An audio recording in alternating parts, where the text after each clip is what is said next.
Assalamualaikum. Halo teman-teman, di video kali ini kami dari kelompok 2 akan membawakan materi yang berjudul aliran-aliran pendidikan. Tapi sebelumnya, perkenalkan terlebih dahulu yuk kelompok kami.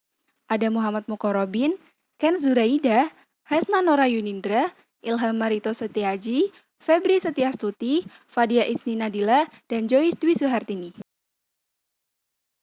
Selamat menyaksikan! Materi yang pertama yaitu pengertian. Aliran pendidikan itu apa sih? Jadi, aliran pendidikan adalah pemikiran-pemikiran yang membawa pembaruan dalam dunia pendidikan. Lalu, kenapa ya aliran pendidikan senantiasa mengalami dinamika perkembangan? Itu karena ada upaya untuk menyesuaikan kebutuhan dan supaya pendidikan terus membaik. Dalam hal ini, akan terjadi diskusi yang berkepanjangan. Pemikiran-pemikiran yang terdahulu akan ditanggapi pro dan kontra oleh pemikir berikutnya. Akibatnya, lahirlah suatu pemikiran baru. Hal ini dilakukan sebagai upaya membuat pendidikan menjadi lebih baik yang tentunya disesuaikan dengan kebutuhan pendidikan generasi berikutnya. Selanjutnya yaitu sejarah aliran pendidikan. Hal ini dimulai pada zaman Yunani kuno. Karena pada zaman ini merupakan zaman cikal bakal dari filsafat. Pada zaman ini itu banyak lahir tokoh-tokoh filsafat. Dan di zaman ini sudah timbul perbedaan pandangan loh. Perbedaan pandangan dan aliran pada zaman Yunani kuno ini timbul bahkan dalam hubungan guru dan murid. Contohnya Plato dan Aristoteles. Meskipun Aristoteles adalah murid dari Plato, namun dia ini punya logika sendiri loh. Keren ya. Lalu gimana sih penyebaran aliran-aliran klasik ini? Jadi, aliran-aliran klasik pada umumnya berasal dari kawasan Eropa dan Amerika, kemudian tersebar ke seluruh dunia melalui penjajahan, buku bacaan, pelajar yang pergi ke Eropa atau Amerika, dan lain sebagainya. Lalu kenapa sih kita sebagai calon tenaga pendidik harus mempelajari dan memahami hal ini? Itu karena supaya kita lebih memahami hakikat pendidikan dan menambah ketajaman analisis dalam mengaitkan pemikiran terdahulu dengan tuntutan kebutuhan masa kini, dan supaya kita dapat mengantisipasi kebutuhan di masa depan. Nah, selanjutnya kita lihat yuk macam-macam aliran pendidikan.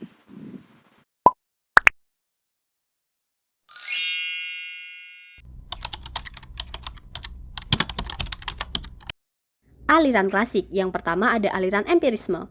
Aliran yang dimotori oleh John Locke ini menganggap bahwa manusia lahir dalam keadaan tabula rasa. Artinya sebuah meja berlapis lilin yang tidak ada tulisan apapun di atasnya. Maknanya setiap individu lahir dengan jiwa yang bersih dan kosong. Lalu apa yang menjadikan anak itu nantinya baik atau buruk? Ya, lingkungan dan pengalamannya. Jadi pendidikan mempunyai kekuasaan dalam menentukan nasib anak. Aliran ini dikenal juga dengan nama aliran optimisme. Yang kedua, aliran nativisme. Nah, aliran ini kebalikan dari empirisme. Arthur Schopenhauer bilang, orang yang berbakat tidak baik akan tetap tidak baik, sehingga tidak perlu dididik untuk menjadi baik dan sebaliknya. Arthur juga bilang, bakat merupakan pembawaan seseorang untuk menentukan nasibnya, sehingga pendidikan tidak berpengaruh terhadap perkembangan seseorang. Aliran ini juga dikenal dengan nama aliran pesimistik. Selanjutnya yaitu aliran naturalisme. Menurut Cicero Seau, seorang filsuf dari Prancis yang memiliki teori pendidikan secara alami, yang bermaksud memberikan kesempatan kepada anak untuk tumbuh dengan sendirinya. Aliran naturalisme sama dengan negativisme yang bermakna seolah pendidikan tidak diperlukan lagi. Selanjutnya yaitu aliran konvergensi.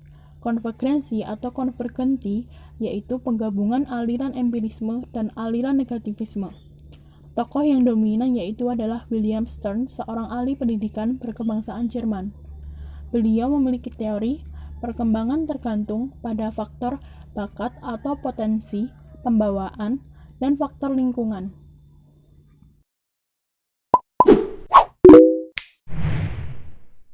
Selanjutnya kita membahas aliran modern. Di aliran modern ini terdiri dari A. Esensialisme. Prinsip dari esensialisme ialah pendidikan yang didasarkan pada nilai-nilai kebudayaan yang telah ada sejak awal peradaban manusia. Metode pendidikan yang digunakan yaitu pendidikan berpusat pada guru, peserta didik dipaksa untuk belajar dan latihan mental. B. Progresivisme.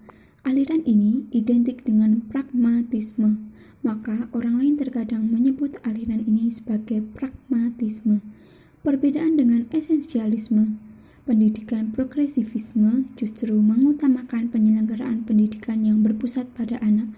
Metode pendidikan ini antara lain metode belajar aktif, memonitor kegiatan belajar, penelitian ilmiah, serta pendidikan berpusat pada anak. C. Rekonstruksionalisme.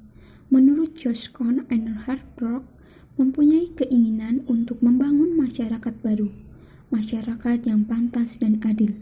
Rekonstruksionalisme memandang pendidikan sebagai rekonstruksi pengalaman-pengalaman yang berlangsung terus dalam hidup.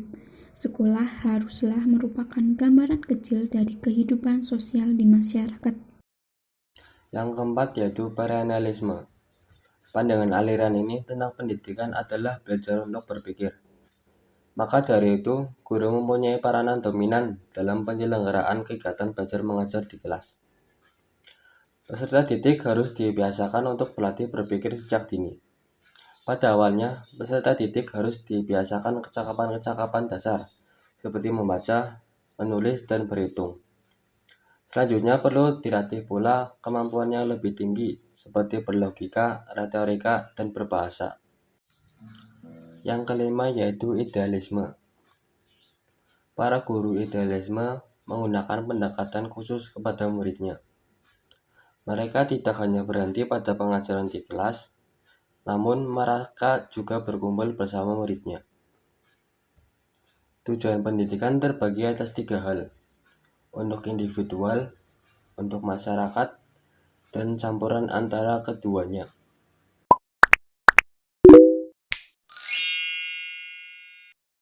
Kemudian yang ketiga atau yang terakhir ada aliran pokok pendidikan Indonesia yang terdiri dari 2 aliran. 1. Perguruan Kebangsaan Taman Siswa yang diprakarsai oleh Ki Hajar Dewantara. Konsepnya yaitu asas merdeka untuk mengatur dirinya sendiri, asas kebudayaan, pendidikan harus didasari kebudayaan Indonesia, asas kerakyatan, pendidikan harus diberikan kepada masyarakat, asas berdikari, taman siswa menolak bantuan yang terhubung dengan kontrak tertentu, asas berhamba kepada anak, bahwa pendidik harus sepenuh hati, ikhlas, dan tulus demi anak didiknya. Selanjutnya pada tahun 1947, disusunlah dasar-dasar taman siswa yang dikenal dengan Pancadharma, yaitu kemanusiaan, cinta kasih terhadap seluruh makhluk Tuhan, kodrat hidup, tentang pemeliharaan hidup untuk mencapai kebahagiaan lahir batin, kebangsaan, tidak boleh bersifat chauvinisme dan bertentangan dengan kepentingan umum, kebudayaan nasional harus dipelihara, dan yang terakhir kemerdekaan kebebasan. Ki Hajar Dewantara juga menentukan semboyannya bagi pendidik, yaitu Ing Ngarso Sung Tolodo, Ing Madyo Mangunkarso, Tut Wuri Handayani, yang artinya guru harus bertindak di 3 posisi, yaitu di depan sebagai yang memberi contoh, di tengah untuk membangun semangat peserta didiknya, dan di belakang untuk mengikuti, mengarahkan, menuntun peserta didiknya. Beliau merupakan Muhammad Syafi'i dan memiliki beberapa asas. Yang pertama, berpikir secara logis dan rasional. Yang kedua, keaktifan atau kegiatan. Yang ketiga, pendidikan masyarakat. Yang keempat, memperhatikan pembawaan anak. Dan yang terakhir, menentang intelektualisme. Saat mendirikan Indonesian Netherlands School, beliau memiliki beberapa tujuan. Yang pertama, mendidik rakyat ke arah kemerdekaan. Yang kedua, beriman kepada Tuhan Yang Maha Esa.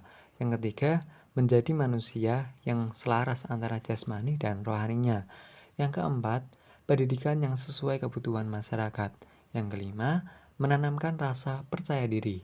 Yang keenam, menanamkan sifat kemandirian dengan semboyan cari sendiri dan kerjakan sendiri. Jadi, pada ruang pendidikan Indonesian Netherlands School diajarkan 50% pelajaran umum dan 50% pelajaran kejuruan.